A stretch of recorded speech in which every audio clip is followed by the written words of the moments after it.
Chairwoman Velasquez, Ranking Member Grave, members of the committee, I thank you once again for this opportunity. I am here today on behalf of the U.S. Women's Chamber of Commerce, representing over 500,000 members and the millions of small businesses who are in need of assistance as they seek to grow profitable businesses to provide income for themselves, their families, and their communities. America needs entrepreneurial development programs that match our challenging economic times. We cannot afford to simply rubber stamp existing programs and add increases to an old budget. We are at a fragile economic crossroad that demands our government focus every taxpayer dollar towards productivity and assisting that entrepreneurs receive quality, expedient education and financial assistance.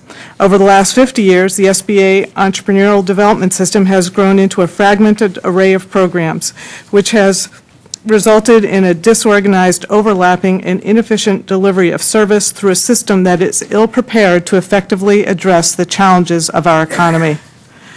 Looking to the past, the evidence of failure is profound. During the last decade, the most impressive new spirit of entrepreneurship came from our new minority and women entrepreneurs. But while the number of new minority and women-owned firms grew dramatically, the average revenues generated by these firms actually declined. Even though the number of women-owned firms grew 42.3% between 1997 and 2006, their combined annual sales grew only by 4.4%. The average annual sales for a woman-owned firm dropped 36%. Minority business owners have seen the same lackluster results. Over the last decade, the number of minority-owned firms increased 35%, but their gross receipts only increased 13%. The average annual sales for a minority-owned firm dropped 16%. Another disturbing statistic should be noted. While entrepreneurship has long been considered a pathway to increase wealth in America, the marked decline in the fulfillment of this promise has shown in the period of 1984 and 2004. A 2007 SBA report finds families owning businesses are significantly less likely to be high-income earners in 2004 than in 1989. The collapse of the U.S. manufacturing base, Katrina, and 9/11 have shown that our entrepreneurial needs are experiencing regional shifts, and tragedy can strike at an instant, creating the need for urgent responses. For the first time, women now exceed men in the labor force because many of the manufacturing and higher-paying jobs have vanished. Many men may now turn to entrepreneurship to help feed their businesses and small families.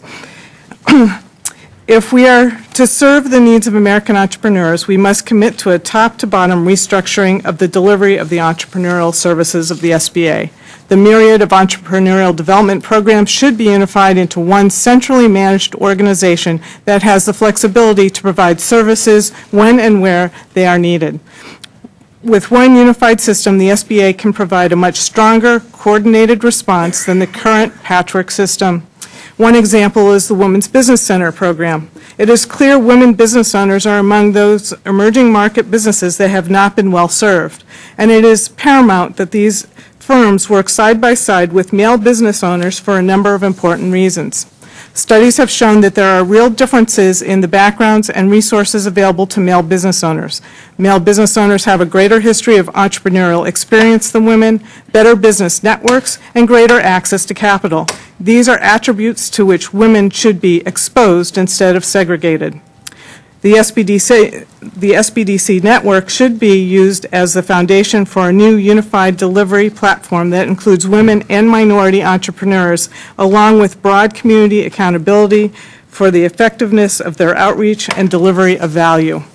This network should be transformed into a broad-based system of flexible entrepreneurial centers which include consistent quality education, counseling, incubators, and access to capital, and the implementation of a top-tier e-learning system. And Congress should define an external process to measure the results of SBA entrepreneurial programs looking at both micro and macro views. It is vitally important for Congress to act now to unify, streamline, modernize, and right-size the SBA entrepreneurial development programs. Thank you.